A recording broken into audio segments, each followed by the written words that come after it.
तो चलिए आज एक ऐसे रहस्य की गहराई में उतरते हैं जो इतिहास और पौराणिक कथाओं का सबसे बड़ा सवाल है। एक ऐसी नगरी जो पूरी तरह से सोने से बनी थी, जहां स्वयं भगवान कृष्ण राज करते थे। लेकिन एक दिन अचानक वो पूरी नगरी समुद्र में गायब हो गई। जी हां, हम बात कर रहे हैं रहस्यमयी द्वारिका नगरी की। एक समुद्री पुरातत्वविद के नजरिए से आज के इस खास विश्लेषण में हम समय की रेत हटाकर ये जानने की कोशिश करेंगे कि लहरों के नीचे आखिर क्या छिपा है। सबसे पहले इस बात पर गौर करते हैं। महाभारत की एक बहुत ही खौफनाक लाइन है, समुद्र ने कृष्ण की नगरी को अपने भीतर समा लिया, बस सब खत्म। अब जरा सोचिए, एक पूरा का पूरा शहर जो स्वर्ग से भी सुंदर था, पल भर में लहरों के नीचे हमेशा के लिए कैसे गायब हो सकता है।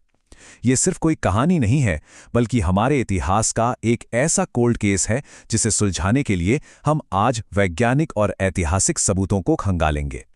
एक पुरातत्वविद के तौर पर अगर हम इस शानदार समुद्री व्यापार केंद्र की टाइमलाइन बनाएं, तो इसके 5 अहम पड़ाव सामने आते हैं। सबसे पहले एरा 1, जब लगातार हमलों से बचने के लिए मथुरा से पलायन हुआ। फिर एरा 2, जब विश्वकर्मा जी ने इस भव्य नगरी का निर्माण किया। एरा 3 में आता है महाभारत युद्ध के बाद का वो विनाशकारी कलह। उसके बाद एरा 4, यानी वो खौफनाक जल समाधि। और फाइनली एरा 5, 1980 के दशक की हमारी आधुनिक पुरातात्विक खोजें। ये एक अद्भुत सफर है जो एक दिव्य शरणस्थली से शुरू होकर समंदर की गहराइयों में दबे खंडरों पर जाकर रुकता है। लेकिन सवाल ये उठता है कि शहर बसाने के लिए समुद्र के किनारे को ही क्यों चुना गया? इसका सीधा सा जवाब है सुरक्षा। ग्रंथों के मुताबिक मथुरा पर बार बार खतरनाक हमले हो रहे थे। ऐसे में भगवान कृष्ण ने अपने लोगों को सुरक्षित रखने के लिए समुद्र देवता से जमीन मांगी। अगर इसे पुरातात्विक नजरिए से देखें तो यह प्राचीन काल का एक मास्टर स्ट्रोक था, बस्तियों को सुरक्षित जगहों पर ले जाने का एक ऐसा बेहतरीन उदाहरण जहां समुद्र खुद एक बहुत बड़ी प्राकृतिक रक्षा दीवार बन गया था। और ये शहर कोई मामूली शहर नहीं था। जरा इमेजिन कीजिए, विशाल सोने और रत्नों से चमकते महल, चौड़ी और परफेक्ट प्लान सड़कें, हजारों खूबसूरत बगीचे और सरोवर, और सबसे अहम एक ऐसा हलचल भरा बंदरगाह जहां दुनिया भर के बड़े बड़े व्यापारी जहाज आते थे। साथ ही शहर को सुरक्षित रखने वाली बेहद मजबूत पत्थर की दीवारें। ये सारी चीजें हमें क्या बताती हैं? यही कि प्राचीन द्वारका सिर्फ एक धार्मिक जगह नहीं थी, बल्कि एक बहुत ही हाईटेक, एडवांस्ड और अमीर समुद्री सभ्यता थी। अब यहाँ एक बहुत ही दिलचस्प कनेक्शन देखने को मिलता है। एक तरफ हमारे पास वैदिक ग्रंथों का वर्णन है, सोने के महल, बेशकीमती रत्न और विश्वकर्मा जी का दिव्य वास्तुशिल्प। और दूसरी तरफ जब हम इसे आर्कियोलॉजिकल डेटा के साथ जोड़कर देखते हैं, तो हमें समुद्र के नीचे विशाल पत्थर की दीवारें, प्राचीन पोर्ट स्ट्रक्चर और एडवांस मैरीटाइम इंफ्रास्ट्रक्चर के ठोस सबूत मिलते हैं। मतलब जिसे पुराणों में दिव्य निर्माण कहा गया है, वो असल में उस जमाने की लाजवाब इंजीनियरिंग और ऐतिहासिक वास्तुकला का जीता जागता सबूत है। खैर, इतनी शानदार सभ्यता का अंत आखिर हुआ कैसे? महाभारत युद्ध के बाद हालात तेजी से बिगड़ने लगे। यादव वंश के अंदर ही अंदर एक भयंकर कलह शुरू हो गई। देखते ही देखते ये एक विनाशकारी युद्ध में बदल गया, जिसने उस समय के कई महान योद्धाओं को खत्म कर दिया। इसके बाद जो हुआ वो सबसे बड़ा झटका था। भगवान कृष्ण ने हमेशा के लिए अपना नश्वर शरीर त्याग दिया, और इसी के साथ एक बेहद मजबूत और अजेय साम्राज्य अपने ही पतन का शिकार हो गया। और फिर आया वो खौफनाक पल। ग्रंथों के अनुसार भगवान कृष्ण के जाते ही समुद्र अचानक उफान पर आ गया। लहरें इतनी विकराल हो गईं कि उन्होंने पूरी की पूरी स्वर्ण नगरी को निगल लिया।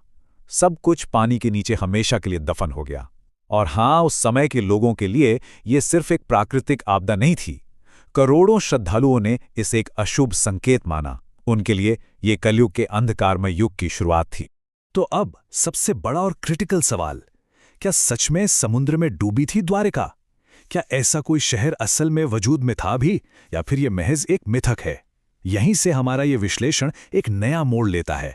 अब हम कहानियों से बाहर निकलकर सीधे विज्ञान, हार्ड डेटा और ठोस पुरातात्विक जांच की तरफ बढ़ेंगे। चलिए पता लगाते हैं कि समंदर की उन गहरी और शांत लहरों के नीचे आखिर कौन सा सच दबा है। इस रहस्य को सुलझाने में सबसे बड़ा ब्रेक थ्रू मिला 1980 के दशक में। भारत के समुद्री पुरातत्व विभाग ने गुजरात के तट पर समुद्र की गहराई में एक बहुत बड़ा और मुश्किल अभियान शुरू किया। और सच मानिए, ये इतिहास के पन्नों को पलटने जैसा था। गोताखोरों और वैज्ञानिकों की टीम ने गहराई में जो खोजा, उसने पूरी दुनिया के इतिहासकारों को चौंका दिया।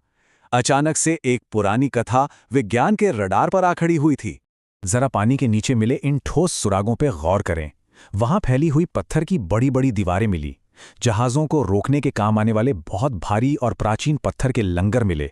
इसके अलावा कई खंभों और पुरानी निर्माण संरचनाओं के अवशेष भी पानी के नीचे बिखरे हुए मिले। ये सारे सुराग इस बात की ओर बहुत मजबूत इशारा करते हैं कि उस जगह पर कभी एक बहुत ही एडवांस्ड प्राचीन बंदरगाह शहर मौजूद था। अब अगर हम इस विनाश के कारणों का विश्लेषण करें तो हमारे सामने दो अलग अलग पक्ष आते हैं। एक तरफ वैज्ञानिक दृष्टिकोण है, जिसका मानना है कि शायद समुद्र का स्तर धीरे धीरे बढ़ा हो या फिर किसी भयंकर भूकंप जैसी प्राकृतिक आपदा ने इस प्राचीन समुद्री सभ्यता को तबाह कर दिया। दूसरी तरफ हमारी पौराणिक मान्यताएं हैं, जो इसे भगवान कृष्ण के प्रस्थान और कलयुग की शुरुआत से जुड़ी एक पूर्व निर्धारित दिव्य घटना मानती हैं। और सच कहें तो इस जांच में हम दोनों ही पक्षों का पूरा सम्मान करते हैं। विज्ञान हमें तथ्य देता है, जबकि मान्यताएं हमें उस दौर की आस्था और संस्कृति को समझने में मदद करती हैं। और ये रहस्य सिर्फ समुद्र की गहराइयों तक ही सीमित नहीं है।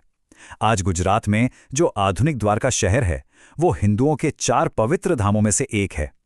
वहां का द्वारकाधीश मंदिर आज भी लाखों करोड़ों श्रद्धालुओं की आस्था का बहुत बड़ा केंद्र है। कहा जाता है कि ये मंदिर ठीक उसी जगह के आसपास बना है जहां कभी भगवान कृष्ण का असली महल हुआ करता था। इतिहास के रहस्यों और आज की अटूट आस्था का ऐसा संगम शायद ही कहीं और देखने को मिले। तो इस पूरी जांच को अगर एक जगह समेटे तो एक बात बिल्कुल साफ हो जाती है।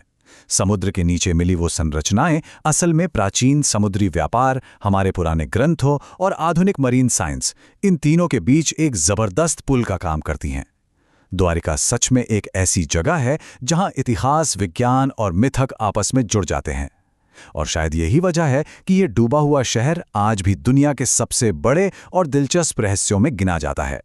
तो इस पूरे सफर के बाद एक बहुत ही गहरा सवाल हमारे सामने आ खड़ा होता है। समुद्र के उस घने अंधेरे में दबे हुए ये खंडर क्या सच में किसी भगवान के उस स्वर्ण राज्य के आखिरी निशान हैं? या फिर ये किसी ऐसे भूले बिसरे समुद्री साम्राज्य की गूंज है जिसे कुदरत ने इतिहास के पन्नों से हमेशा के लिए मिटा दिया? ये तय करना वाकई बहुत मुश्किल है कि आखिर कहाँ हमारा इतिहास खत्म होता है और कहाँ से दिव्य कथाएं शुरू होती हैं। इसी रहस्य के साथ हमारा आज का ये विश्लेषण यहीं खत्म होता है।